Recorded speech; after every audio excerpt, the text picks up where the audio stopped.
ఆంధ్రప్రదేశ్లో ఎమ్మెల్యేలని ప్రతి ఒక్కరిని మారుస్తున్నారు. అదే విధంగా చిత్తూరు జిల్లాలో పెద్దిరెడ్డి చెప్పినట్టు వింటున్నారా, లేకపోతే జగన్మోహన్ రెడ్డి చెప్పినట్టు వింటున్నారా? కేవలం రెడ్లనే మారుస్తున్నారా, లేక దళితులను, బీసీలని, ఎస్సీ ఎస్టీలని మారుస్తున్నారా? దీని గురించి మీ స్పందన.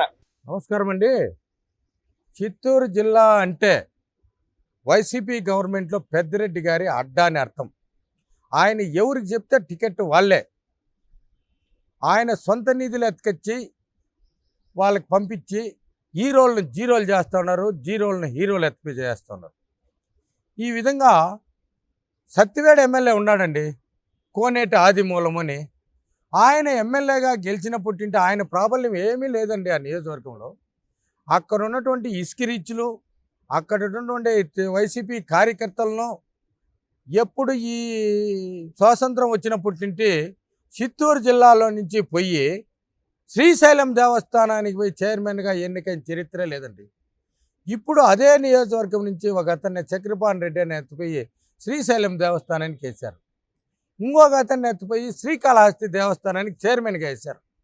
ఇది చరిత్రలో అక్కడ ఉన్నటువంటి దేవస్థానానికి విరుద్ధంగా చేశారండి. వాళ్ళకి నచ్చినట్టు గనులు, వాళ్ళకి నచ్చినట్టు ఇసుకరీచ్లు, వాళ్ళకి నచ్చిన రామరెడ్డి గారు ఏమి చెప్తే అదే జరిగిపోతుంది అండి. ఆయన చెప్పిన వాళ్ళకే టికెట్లు, మంత్రి గారు ఎవరు చెప్తే వాళ్ళకే అండి టికెట్లు. ఇప్పుడు చిత్తూరు జిల్లాలో, ఉమ్మడి చిత్తూరు జిల్లాలో 14 నియోజకవర్గాలు ఉన్నాయండి. అక్కడ వచ్చి 3 ఎస్సీ నియోజకవర్గాలు ఉన్నాయి. ఒక చిత్తూరులో బలిజ సామాజిక వర్గానికి ఒకరికి ఇచ్చారు, మదనపల్లిలో ఒక ముస్లిం సామాజిక వర్గానికి ఇచ్చారు. మిగిలిన వాళ్ళందరూ రెడ్లే అండి. ఇప్పుడు మార్పు జరిగింది ఏమిటంటే ఎస్సీ నియోజకవర్గాల్లో మార్పు చేశారు. పాపం అక్కడ గంగాధర్ నెల్లూరులో నారాయణ స్వామిని ఎత్తుకొచ్చి 3 సార్లు మార్చి ఈ తలుపులు మారుస్తారు, చూసినావా, తలుపులకు కీళ్ళు మారుస్తారు. ఆ విధంగా మార్చి ఎంపీగా కొంచెంసేపు, ఎమ్మెల్యేగా కొంచెంసేపు, లాస్ట్కి మార్చి తుప్పును వస్తున్నారు నారాయణ స్వామిని. వద్దు అంటే కూడా మళ్ళీ ఎత్తుకొచ్చి కట్టు. ఎందుకైనా ఓడిపోయేది కదా, యాడుంటే ఎవరా ముండా, నువ్వు ఆడుండు, ఓడిపోతావు అని చెప్పేసి మళ్ళీ ఎత్తిపోయి తగిలిచ్చే.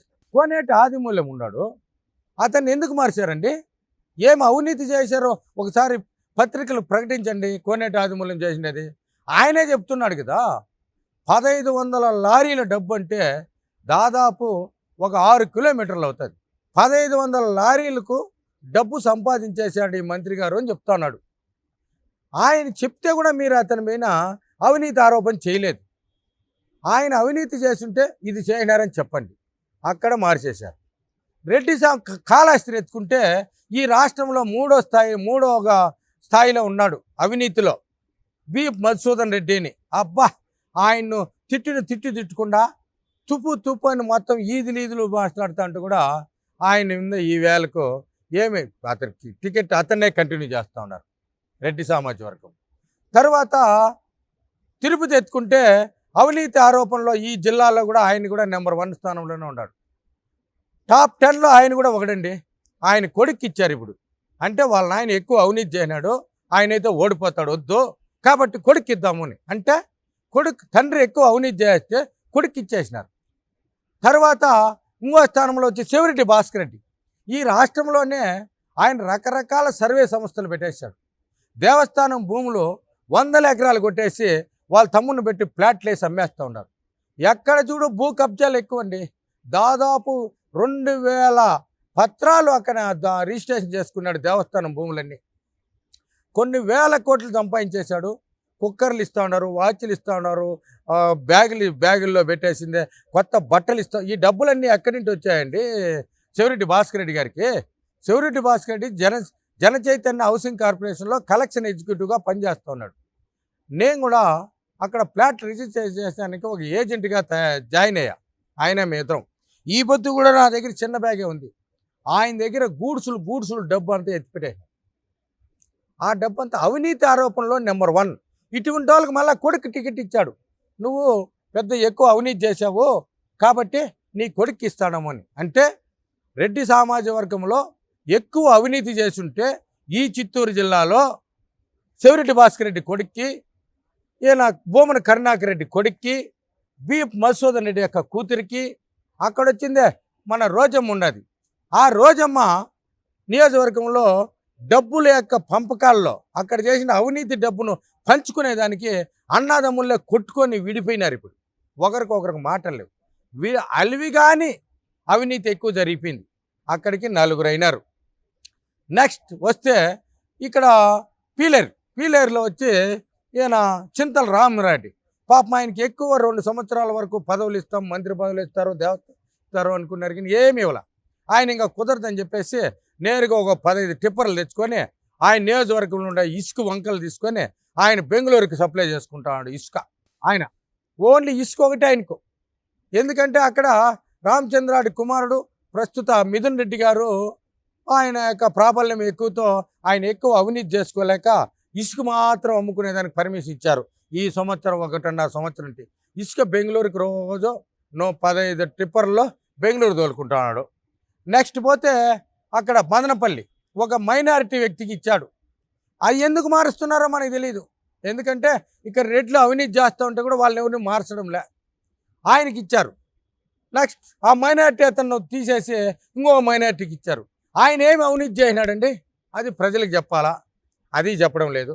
నెక్స్ట్ తమ్మలపల్లి ఎత్తుకో, మా అన్న పెద్దిరెడ్డి రామచంద్రరెడ్డి గారి తమ్ముడు గారు మన ద్వారకన్న వచ్చి అక్కడ ఎమ్మెల్యే. మా ద్వారకన్న వచ్చింది ఒక 30 మంది రౌడీలు వేసుకొని వాళ్ళతో భూ సెటిల్మెంట్లు ఎక్కువ చేస్తూ ఉంటాడు. అది నికరమైన ఆస్తిని రోజు ఏదో రోజువారి వేతనం మాదిరి అదేదో చేసుకుంటూ ఉంటాడు.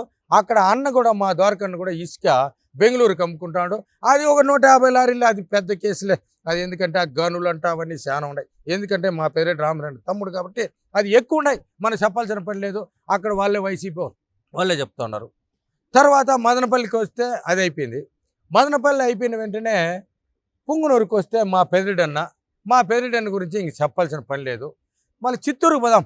చిత్తూరుకు పోతే విజయానందరెడ్డిని ఎత్తుకొచ్చి ఇచ్చేసినారు. ఆయన పెద్ద ఈ రాష్ట్రంలోనే పేరు మోసిన ఎర్రచందనం స్మగ్లర్.